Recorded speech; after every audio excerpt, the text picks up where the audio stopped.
Swastiastu. Perkenalkan, nama saya Pandi Putudia Sucilaksmi dengan NIM 18130810002 dari Prodi Kimia semester 5. Pada kesempatan kali ini, saya akan memaparkan mengenai pembahasan tes awal praktikum biokimia mengenai kinetika reaksi enzim. Langsung saja untuk soal yang pertama, sebutkan tujuan praktikum kinetika reaksi enzim ini. Adapun tujuannya adalah untuk menentukan harga Km dan Vmax dari suatu enzim. Untuk soal yang kedua, jelaskan cara pengukuran kadar enzim dalam suatu bahan. Pengukuran kadar enzim dapat dilakukan dengan dua cara, yaitu yang pertama, dibandingkan dengan enzim murni, yang mana dilakukan dengan cara membandingkan enzim yang ingin diukur kadarnya dengan enzim murni yang sudah diketahui kadarnya. Kadar enzim dinyatakan dengan satuan mg. Sebagai contoh, misalnya enzim murni dengan kadar 2 mg dapat mengkatalisis substrat dengan jumlah tertentu selama 10 detik.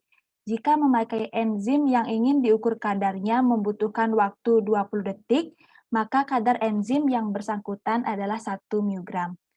Pengukuran dengan cara ini jelas membutuhkan tersedianya enzim murni. Cara yang kedua yaitu mengukur kecepatan reaksi yang dikatalisisnya. Pada kinetika reaksi enzim akan ditentukan Vmax dan Km dengan menggunakan grafik hubungan antara laju reaksi enzimatis dengan konsentrasi substrat, di mana konsentrasi substrat ini akan diperoleh dari pengukuran persen transmitansi melalui spektrofotometer 20, di mana dari persen transmitansi akan diperoleh absorbansi, dan dari absorbansi tersebut akan dapat dicari konsentrasinya. Dari hubungan antara konsentrasi substrat dan laju reaksi akan dapat ditentukan nilai Vmax dan Km. Soal yang ketiga, jelaskan apa yang dimaksud dengan Vmax suatu enzim. Vmax merupakan suatu kondisi yang mana V tidak dapat bertambah lagi dengan bertambahnya konsentrasi substrat. Soal yang keempat, jelaskan apa yang dimaksud dengan Km. Km merupakan ukuran stabilitas enzim substrat, yaitu kecepatan penguraian kompleks ES sama dengan kecepatan pembentukan kompleks ES. Sering Km didefinisikan sebagai tetapan disosiasi reaksi yang dikatalisis oleh enzim. Soal yang kelima, apakah manfaat kita mempelajari kinetika reaksi enzim? Manfaat mempelajari kinetika reaksi enzim adalah membantu menjelaskan cara kerja enzim dan bermanfaat dalam membantu memprediksi bagaimana enzim berperilaku dalam organisme hidup. Konstanta kinetik yang ditentukan yaitu seperti Km dan Vmax sangat penting dipelajari sebagai upaya untuk memahami bagaimana enzim bekerja sama untuk mengontrol metabolisme. Soal yang keenam, bagaimana cara menentukan dengan mudah harga Km dan Vmax dari suatu enzim? Pada kinetika reaksi, enzim akan ditentukan Vmax dan Km dengan menggunakan grafik hubungan antara laju reaksi enzimatis dengan konsentrasi substrat, di mana konsentrasi substrat ini akan diperoleh dari pengukuran persen transmitansi melalui spektrofotometer 20, di mana dari persen transmitansi akan diperoleh absorbansi, dan dari absorbansi tersebut dapat dicari konsentrasinya. Dari hubungan antara konsentrasi substrat dan laju reaksi akan dapat ditentukan nilai Vmax dan Km. Soal yang ketujuh, tuliskan secara umum serangkaian tahap mekanisme enzimatik. Terdapat 3 tahap kerja enzim pada substratnya, seperti yang ditunjukkan pada reaksi di atas. Tahap pertama, substrat akan melekat pada enzim dengan ikatan non-kovalen membentuk kompleks enzim substrat. Kedua, enzim melakukan reaksi kimia pada substrat sehingga membentuk kompleks enzim produk. Ketiga, produk meninggalkan tapak aktif enzim dan enzim tersebut siap untuk kembali melakukan proses yang sama dengan substrat yang baru. Soal yang ke-8, gambarkan variasi energi sebagai fungsi koordinat reaksi menunjukkan stabilisasi keadaan transisi oleh suatu enzim. Pada kurva di sebelah kanan, reaksi katalis jauh lebih rendah dibandingkan dengan reaksi tanpa katalis, dengan reaktan dan juga produk yang sama.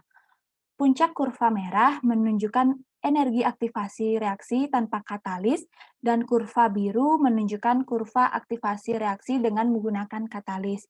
Sehingga penggunaan katalis dapat menghemat energi yang akan digunakan untuk melakukan suatu reaksi. Soal yang ke-9, jelaskan kinetika reaksi enzim menurut kinetika Michaelis-Menten, seperti pada persamaan tersebut. Enzim bergabung dengan substrat membentuk kompleks enzim substrat. Kompleks ES dapat berdisosiasi lagi untuk membentuk enzim ataupun substrat atau dapat bereaksi dalam membentuk enzim dan produk. Konstanta kecepatan K1, K2, dan K3 menunjukkan kecepatan yang berhubungan dengan masing-masing tahap proses katalitik. Dari pengamatan terhadap sifat-sifat beberapa enzim, diketahui bahwa kecepatan awal atau fenol pada konsentrasi substrat yang rendah akan berbanding lurus dengan konsentrasi substrat. Namun, pada kondisi di mana kecepatan substrat yang tinggi, maka akan memiliki nilai yang maksimum, di mana kecepatan tidak lagi bergantung pada konsentrasi substrat. Adapun persamaan Michaelis-Menten adalah V0 sama dengan Vmax dikali konsentrasi substrat dibagi dengan Km ditambah konsentrasi substrat. Soal yang ke-10, tanpa adanya enzim, maka reaksi dapat berlangsung dengan sangat lambat dan sulit. Namun, dengan adanya enzim, maka kecepatan reaksi dapat ditingkatkan sampai 10 pangkat 7 kali lipat, di mana reaksi yang dikatalisis oleh enzim dapat berlangsung pada kondisi yang biasa atau pada suhu di bawah 100 derajat Celcius, dengan tekanan atmosfer dan pH yang netral. Jelaskan mengapa ini bisa terjadi. Hal ini dapat terjadi karena enzim merupakan suatu protein yang mampu mengkatalisis reaksi biologi atau aktivitas biokatalitik. Enzim dapat meningkatkan laju reaksi karena dengan adanya enzim, maka reaksi yang terjadi akan memiliki energi aktivasi lebih rendah daripada reaksi biasanya. Enzim membantu reaksi dalam menyediakan jalur reaksi yang memiliki energi aktivasi lebih rendah untuk transisi substrat menjadi produk dibandingkan dengan proses tanpa katalis, sehingga enzim sering disebut sebagai katalisator. Enzim sebagai katalisator juga mempunyai sifat-sifat seperti katalis pada umumnya, yaitu ikut bereaksi tetapi pada akhir reaksi akan didapatkan kembali dalam bentuk semula. Enzim dapat bekerja dengan baik apabila berada dalam keadaan suhu optimal agar tidak menyebabkan terjadinya denaturasi dan pH netral karena enzim dapat membentuk ion positif, ion negatif, ataupun ion ganda atau sweeter ion. Dengan demikian, perubahan pH lingkungan akan berpengaruh terhadap efektivitas bagian aktif enzim dalam membentuk kompleks enzim substrat. Selain itu, pengaruh pH rendah atau tinggi dapat pula menyebabkan terjadinya kerusakan enzim yang berakibat menurunkan aktivitas enzim. Soal yang ke-11, berikut adalah postulat reaksi kesetimbangan di mana enzim, substrat, dan produk. Jelaskan maknanya. Seperti reaksi yang tersebut, sebelum menghasilkan suatu hasil reaksi atau produk, terlebih dahulu akan terbentuk suatu kompleks, yaitu kompleks enzim substrat. Setelah terbentuk kompleks enzim substrat, maka ikatan pada substrat cenderung untuk pecah menjadi beberapa bentuk produk yang mana enzim akan terlepas kembali dan mengikat substrat lagi yang akan menghasilkan produk kembali. Atau dengan kata lain, reaksi berlangsung melalui pembentukan kompleks enzim substrat yang mana kompleks enzim substrat dapat berdisosiasi lagi untuk membentuk enzim ataupun substrat, atau dapat bereaksi dalam membentuk enzim dan produk. Konstanta kecepatan K1, K2, dan K3 menunjukkan kecepatan yang berhubungan dengan masing-masing tahap proses katalitik. Soal yang ke-12, jelaskan dan gambarkan hubungan konsentrasi substrat dan fenol. Kecepatan awal atau fenol pada konsentrasi substrat yang rendah akan berbanding lurus dengan konsentrasi substrat. Namun, pada kondisi di mana kecepatan substrat yang tinggi, maka akan memiliki nilai yang maksimum, di mana kecepatan tidak lagi bergantung pada konsentrasi substrat. Bila suatu enzim berada dalam keadaan enzim substrat atau enzim dijenuhkan oleh substrat atau dengan kata lain semua sisi aktif enzim sudah mengikat substrat, maka laju reaksi akan mencapai nilai yang maksimum atau disebut dengan Vmax. Kecepatan disosiasi produk dari enzim dan penambahan substrat lebih lanjut tidak akan mempengaruhi fenol. Adapun plot fenol terhadap konsentrasi substrat akan berbentuk hiperbolik yang dapat dilihat dari kurva berikutnya, yaitu yang di sebelah kanan.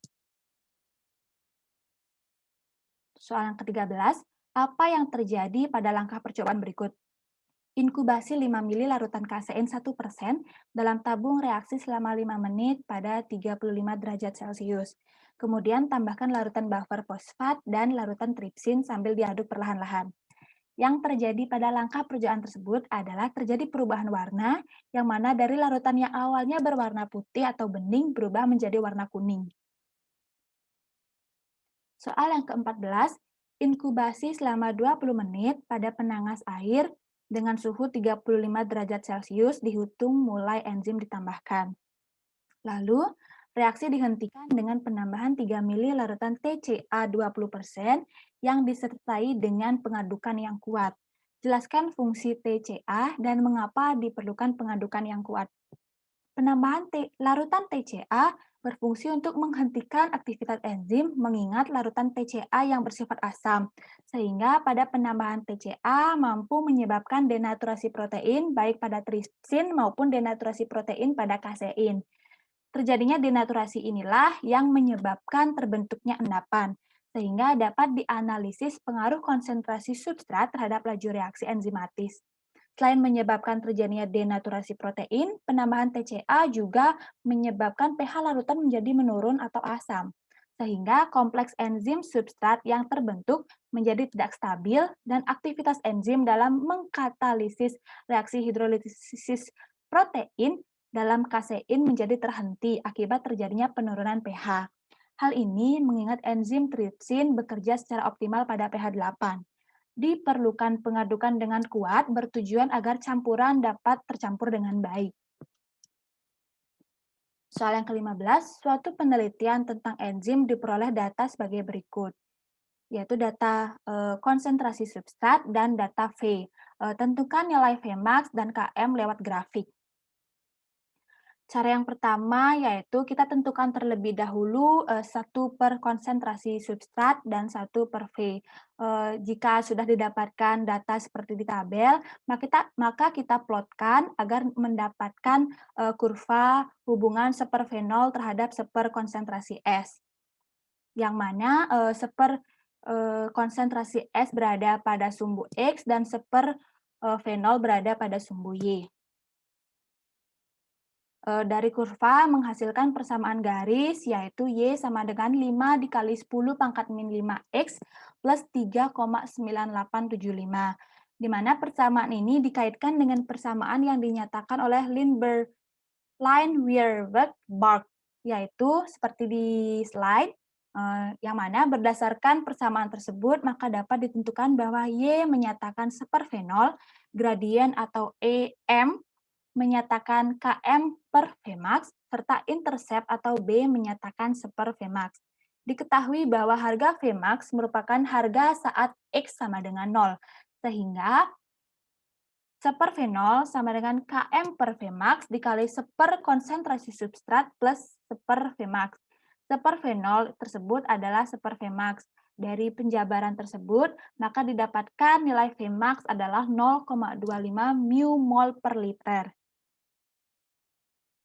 Selanjutnya, sedangkan titik potong pada sumbu seper konsentrasi S adalah min seper Km, yaitu harga saat Y sama dengan 0, sehingga dapat diturunkan di perumusan, didapatkan nilai X sama dengan min 3,9875 dibagi dengan 5 dikali 10 pangkat min 5. Dengan demikian didapatkan nilai min seper Km, yaitu nilainya adalah min 79750. Maka harga Km adalah 1 dibagi 79750, yaitu 1,25 kali 10 pangkat min 5 miligram per mililiter. Baik, sekian pembahasan tes awal yang dapat saya sampaikan. Terima kasih dan Om Santi Santi Santi Om.